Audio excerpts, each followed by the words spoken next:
this. When I began to present on this work at various conferences, a senior scholar at Texas named Doug Foley, who wrote Learning Capitalist Culture, which is a great critical ethnography, he said, you have very good materials here to do cultural criticism. And I said, okay, well, how do I do that? And then we began to talk about that. And so one of the things that I began to realize is that in doing this kind of work, it's best to lead with the voices and experiences of your participants, okay? In other words, when I began to write the manuscript for that book, one of the things my editor said was that I like how you're not getting on a soapbox, all right? And you are letting your participants and the voices and experiences of your participants do the telling of the story. And as a writer, as a qualitative researcher, you need to structure that encounter between your reader and your participants, right? But I think there's a lot to be said, in the words of more postmodern scholars, to get out of the way of your data, all right, and let your data speak for themselves, all right? And so actually when this book came out, I got a call from the assistant principal of that school outside of Columbus, Ohio. The principal who was there when I was there had moved on, but the assistant principal had remained. And he said, I heard your book came out. I'm curious about it. Could you send me a copy? I said, sure. I sent him a copy. I wasn't sure what he was going to say about it. And then he said, can we talk again in a couple of weeks? I said, sure. So we talked in a couple of weeks. And I was very anxious about what he was going to say about the book, because it was critical of the community and the practices there. And he said, well, when I first saw the title and the pseudonym you gave the community and the school, I was concerned, because the pseudonym was Wilton Burnham High School, and that was intentional. I'd been studying a bit on the anthropology of will, the anthropology of the will, and the term Burnham was in part meant to suggest the highly competitive ethos and climate of this community. And so he said, though, that when I saw the title, I was concerned, but when I read the book, he said, I thought you gave us a pretty fair shake. Are we stressed out? Yes, we're stressed out. Do we cheat? Yes, we cheat.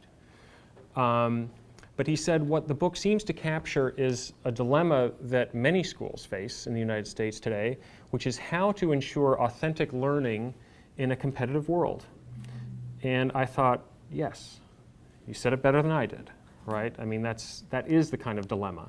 And you notice how he's saying that in very clear language, right? That I just, And then he invited me to come and do a book study with teachers for professional development credit in the school.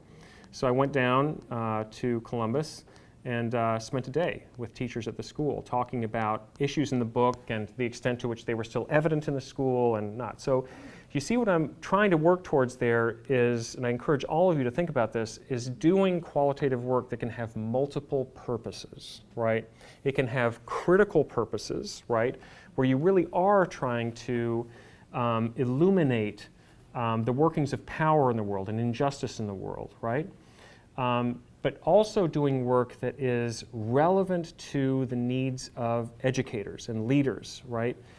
And one of the key things there is to be aware of our own range as researchers and as writers, and our ability to write in different registers and to communicate with different kinds of people. So all of us in this room have that, right? We all have those abilities to take on very different modes of communication and ways of talking to people, right? And I highly encourage, all of us to hang on to those different registers, right? And to use them to communicate with different audiences, right? So there's a time for specialized language, right? We could talk about the line between specialized language and jargon, right? But there's also a time to be very clear, all right? And so Deborah Tannen, you might have heard about her. She's a linguistic anthropologist at Georgetown who's done all kinds of very well-respected scholarly work. She'll say, she wrote a book called You Just Don't Understand about gendered patterns of communication. She'll say that, and I went to a session she did on this at the anthropology meetings, American Anthropological Association meetings. She'll say that she'll actually take a scholarly article that she wrote or a paper that she wrote for a conference. She'll sit down at the computer and then she'll translate it for her mother, all right? pretty interesting, right? So she has that different register in her. I just think that's a kind of a nice way to think about things, so about doing that kind of work. So anyway, doing critical work, I think one of the keys there is to let your participants speak, to get out of the way of the data, and especially to provide enough context so that your audience understands how it is that what these people believe and what they do makes sense. How the things that they believe, what they believe and what they do, make sense from their point of view. This is kind of the anthropological term, right? Makes sense from their point of view given their experience, given the way that they apprehend the world, right? So that does involve a degree of empathy and empathetic understanding.